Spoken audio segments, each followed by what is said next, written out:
हमारे साथ पश्चिम बंगाल के बीजेपी के प्रभारी और बीजेपी महासचिव कैलाश विजयवर्गीय जुड़ गए हैं। उनका बहुत बहुत स्वागत है। लेकिन इस बीच एक बड़ी खबर आ रही है पुडुचेरी में कांग्रेस ने विश्वास मत हासिल नहीं कर पाई है। इस वक्त की बड़ी खबर है, पुडुचेरी में कांग्रेस विश्वास मत हासिल करने में नाकाम रही है। ये कहा जा सकता है कि पुडुचेरी में कांग्रेस सरकार अब गिर गई है। आपको बता दें कि 5 विधायकों ने इस्तीफे दे दिए थे लगातार। उसके बाद अल्पमत में आ गई थी पुडुचेरी में कांग्रेस की सरकार वहां पर डीएमके की मदद से चल रही थी। लेकिन अब विश्वास मत जो आज सदन में हासिल होना था, उससे पहले एक कांग्रेस विधायक ने और इस्तीफा दे दिया था। इसके बाद अब पुडुचेरी में कांग्रेस की सरकार गिर गई है। अब बंगाल का रुख कर लेते हैं। पश्चिम बंगाल के प्रभारी और बीजेपी महासचिव कैलाश विजयवर्गीय हमारे साथ हैं। बहुत बहुत स्वागत है कैलाश विजयवर्गीय जी आपका। जी, पहला सवाल यह है कि अब ममता बनर्जी कह रही हैं कि ईडी और सीबीआई दो ही अब एनडीए के पार्टनर हैं, क्योंकि बाकी सहयोगी दल तो एनडीए को छोड़कर चले गए हैं। इसलिए एनडीए की सरकार, बीजेपी की सरकार इन्हीं का इस्तेमाल अब विपक्षियों को परेशान करने के लिए कर रही है। देखिए, ईडी और सीबीआई दोनों इंडिपेंडेंट एजेंसी है।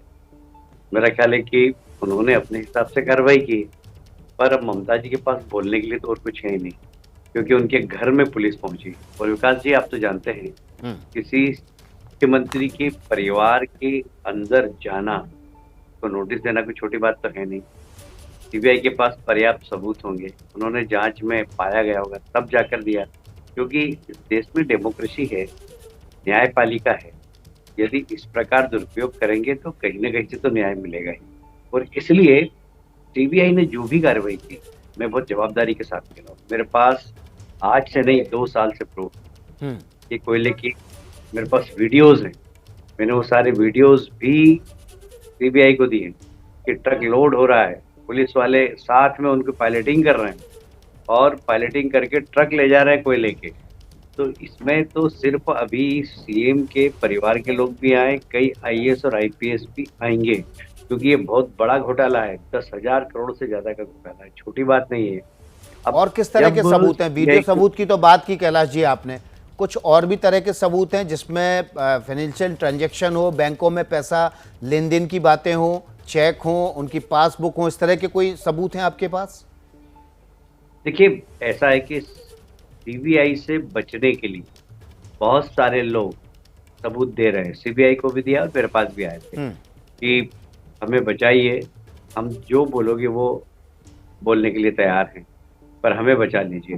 तो जो इनके दाएं बाएं लोग थे, टीएमसी के ही कार्यकर्ता थे, वो खुद आत्मसमर्पण करके और वो सब घोटाले, वो जो सब किए हैं वो सब बता रहे हैं। और इसलिए इसमें दूध का दूध पानी का पानी बहुत साफ है इसमें कि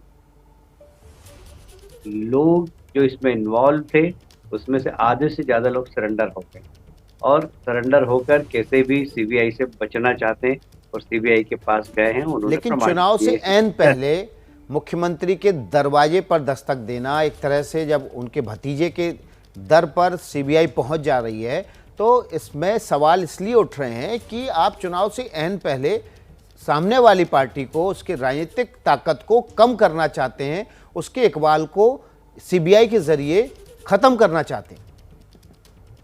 नहीं तो इसका मतलब चुनाव आए तो किसी को चोरी करने दें, कोई हत्या करे तो उसको हत्या करने दें कि चुनाव आ गए अभी हाथ मत लगाओ इनको।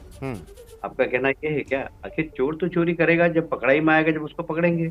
तो इसलिए जब भी कोई चोरी होती है, कोई भी अवैधानिक कृत्य होता है, उसके तथ्य मिलने के बाद ही उसको पकड़ेंगे ना। और इसलिए ये कॉन्सिडेंस है कि चुनाव के पहले सारे तथ्य सीबीआई के पास आए और सीबीआई गई है। पर क्या, मैं फिर प्रश्न करता हूँ कि सीबीआई कोई भवानीपुर की पुलिस तो नहीं है बंगाल की, ममता जी की, कि क्या इसको ड्रग में पकड़ लो, इसको बलात्कार में पकड़ लो, इसको हत्या में पकड़ लो, ये बीजेपी का कार्यकर्ता है। जैसे हमारे कम से कम 1000 से ज्यादा कार्यकर्ता जेल में है। ये कोई भवानीपुर की पुलिस तो नहीं है, कोई ये बंगाल की पुलिस नहीं है, ये सीबीआई है, जिसकी की प्रतिष्ठा सारे देश के अंदर है। और अब इस प्रकार के आरोप सीबीआई पे लगाना, मैं समझता हूँ वही ममता जी जब सीपीएम की सरकार थी तो वह सेंट्रल फोर्स पे विश्वास करती थी, कि सेंट्रल फोर्स होगा जब भी निष्पक्ष चुनाव होगा, और वो मुख्यमंत्री बनी है तो सेंट्रल फोर्स के कारण बनी। मैं आपको बता दूं, और अब वो कह रही है कि अगर मैं नहीं मुख्यमंत्री बन पाई तो सेंट्रल फोर्सेस की वजह से ही नहीं बन पाऊंगी। सेंट्रल फोर्स आएगा तो निष्पक्ष चुनाव होंगे, गड़बड़ी नहीं होगी, पोलिंग बूथ पे कब्जे नहीं होंगे, इनके गुंडे सब अंदर जाएंगे। तो घबराहट तो इसी बात की है, क्योंकि वो सिर्फ गुंडे और पुलिस के बल पर चुनाव जीती, जनता उनके साथ में नहीं है। जनता क्या, उनके नेता भी उनके साथ में नहीं है। जिस दिन एमसीसी होगी उस दिन देखना आप कितने लोग और आते हैं भारतीय जनता पार्टी में।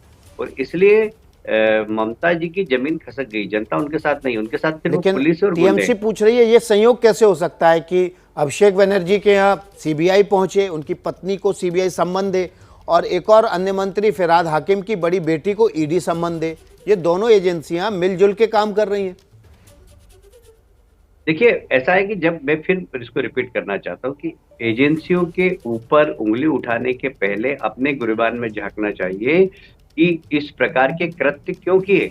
हम तो कब से कह रहे हैं, आज से कह रहे हैं क्या, हम साल भर पहले से कह रहे हैं कि कोल माफिया में लगे हुए हैं ये लोग, सैंड माफिया में लगे हुए हैं, गोल्ड माफिया में लगे हुए हैं। अभी तो सिर्फ कोल माफिया का निकला, अभी गोरू माफिया के भी मेरे पास तो प्रूफ है। गोरू माफिया के, गाय बोलते हैं तो गाय की तस्करी करने वाले, वो पैसा भी इनके परिवारों के साथ में गया है। ममता जी सफेद पाड़ी पहनकर और चप्पल पहनकर घूमती है, उनका सामने का जो चेहरा है वो अलग है और उनके परिवार का चेहरा अलग है। और इसलिए ऐसा नहीं हो सकता कि बिना मुख्यमंत्री की जानकारी के लिए इतना करोड़ों का भ्रष्टाचार हो। और ये तथ्य बिल्कुल सामने आएंगे, जनता के सामने आएंगे। लेकिन टीएमसी की तरफ से ये भी आरोप लगाया जा रहा है विजय जी कि जब पामेला पकड़ी गई, आपकी पार्टी की युवा विंग की महासचिव, और उसने आपके करीबी सहयोगी पर आरोप लगाया, उसके बाद सीबीआई ने अभिषेक बनर्जी की पत्नी रुजिरा को नोटिस भेज दिया, फिरहाद हाकिम की बेटी प्रियदर्शनी को नोटिस ईडी ने भेज दिया। देखिए विकास जी, ये बंगाल की पुलिस है, बंगाल की पुलिस कुछ भी कर सकती है। आप मुझे जानते हैं, पार्षद के समय से मैं मंत्री रहा, मेयर रहा, और आज आपके सबके सामने पार्टी का महामंत्री। मैं बंगाल में आके बच्चे बेचूंगा विदेशों के अंदर, मेरे ऊपर वो केस चल रहा है, मेरे को बोलने में शर्म आती है। मतलब यहाँ तो कुछ भी केस लगाया जा सकता है। तो आप ये कह रहे हैं कि पामेला निर्दोष है, उसके ऊपर कोकीन का जो मुकदमा दर्ज किया गया वो गलत है? मैं किसी का दोष और निर्दोष की बात नहीं कर रहा हूँ, वो तो न्यायपालिका तय करेगी। मैं मुकुलदा की बात करता हूँ। मुकुलदा ममता जी के राइट हैंड थे एक समय में, भारतीय जनता पार्टी में आए। कितने केस है उनके ऊपर पता है? 60। भ्रष्टाचार के अलावा मर्डर का भी है। अब मुकुलदा मर्डर करेंगे? अर्जुन सिंह जी जब तक टीएमसी में थे, जब तक बहुत साफ सुथरे थे। अर्जुन सिंह जी जैसे ही भारतीय जनता पार्टी में आए, 104 केस है उनके ऊपर, मर्डर सहित। फिर इसका दूसरा एक उदाहरण बताता हूँ। विमल गुरुंग जब तक भारतीय जनता पार्टी के समर्थन में थे, गठबंधन था, एनडीए में थे, तब तक उनके ऊपर 150 केस लगाए, देशद्रोह के भी लगाए। मजबूरी में वो आदमी को झुकना पड़ा और वो ममता जी से समझौता किया। जैसे ही ममता जी से उसने समझौता किया, वैसे ही कल ही परसों ही ऑर्डर हुए, 70 केस उनके ऊपर से वापस ले रही सरकार। आपने विजय जी कैलाश जी आपने अर्जुन सिंह का नाम लिया। अर्जुन सिंह ने आपसे कुछ देर पहले एक ट्वीट किया है, उसमें उन्होंने एक पेपर लगाया है जिसमें उन्होंने सवाल उठाए हैं कि रुजिरा नरूला जो कि पत्नी है अभिषेक बनर्जी की, वो भारतीय हैं, जबकि अभिषेक बनर्जी कहते हैं कि 30 साल से उनके पास थाईलैंड का पासपोर्ट है। सही स्थिति क्या है? क्या वो भारतीय हैं? आपने जो आरोप लगाए हैं, आपकी पार्टी के सांसद ने जो आरोप लगाए हैं, उसके साथ पूरी बीजेपी खड़ी है? देखिए, मेरे पास अभी एकदम आप पूछेंगे तो मेरे पास इसका कोई तथ्य नहीं, बाकी मैंने सुना है कि उनके 2 पासपोर्ट हैं। ऐसा सुना है मैंने, आई एम नॉट श्योर। और दोनों पासपोर्ट में उनके पेरेंट्स का नाम भी अलग अलग है, और वो दोनों पासपोर्ट का यूज करती है, ऐसी मुझे जानकारी मिली है। मैं आपको तथ्यों के आधार पर इस बात की जानकारी नहीं दे सकता, क्योंकि मेरे पास है नहीं, पर मैंने सुना है। तो जो अर्जुन सिंह बात कर रहे हैं, उन्होंने डायरेक्टरेट ऑफ रेवेन्यू के कुछ डॉक्यूमेंट जो कि वेबसाइट पर अवेलेबल हैं, वो इस अपनी बात की पुष्टि में लगाए हैं कि वो भारतीय हैं, जबकि अभिषेक बनर्जी का एक प्रेस कॉन्फ्रेंस की बाइट को जोड़ा है जिसमें वो कह रहे हैं कि उनकी पत्नी 30 साल से थाईलैंड का पासपोर्ट रखती हैं। आप ये कह रहे हैं कि उनके पास 2 पासपोर्ट हैं, तो ये भी तो मामला जो है वो केंद्रीय जांच एजेंसी इन्वेस्टिगेट कर सकती है क्या? बिल्कुल बिल्कुल, अगर ये बात है तो निश्चित रूप से केंद्रीय जांच एजेंसी को इसमें प्रकाश डालना चाहिए। और मेरे पास भी तो आप क्या जानकारी यही शिकायत कि उनके करेंगे? जो जानकारी आपको है कि अभिषेक बनर्जी की पत्नी नरूला 2 पासपोर्ट रखती हैं। मैं अर्जुन सिंह जी से कहूंगा कि वो सांसद हैं, इसके ऊपर एजेंसी को अवगत कराएं।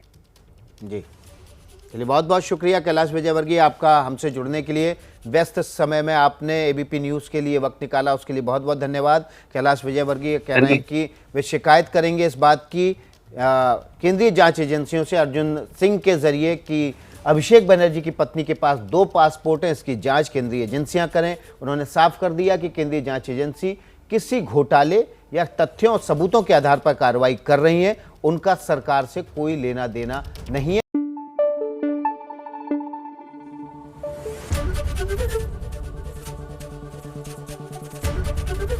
एबीपी न्यूज आपको रखे आगे।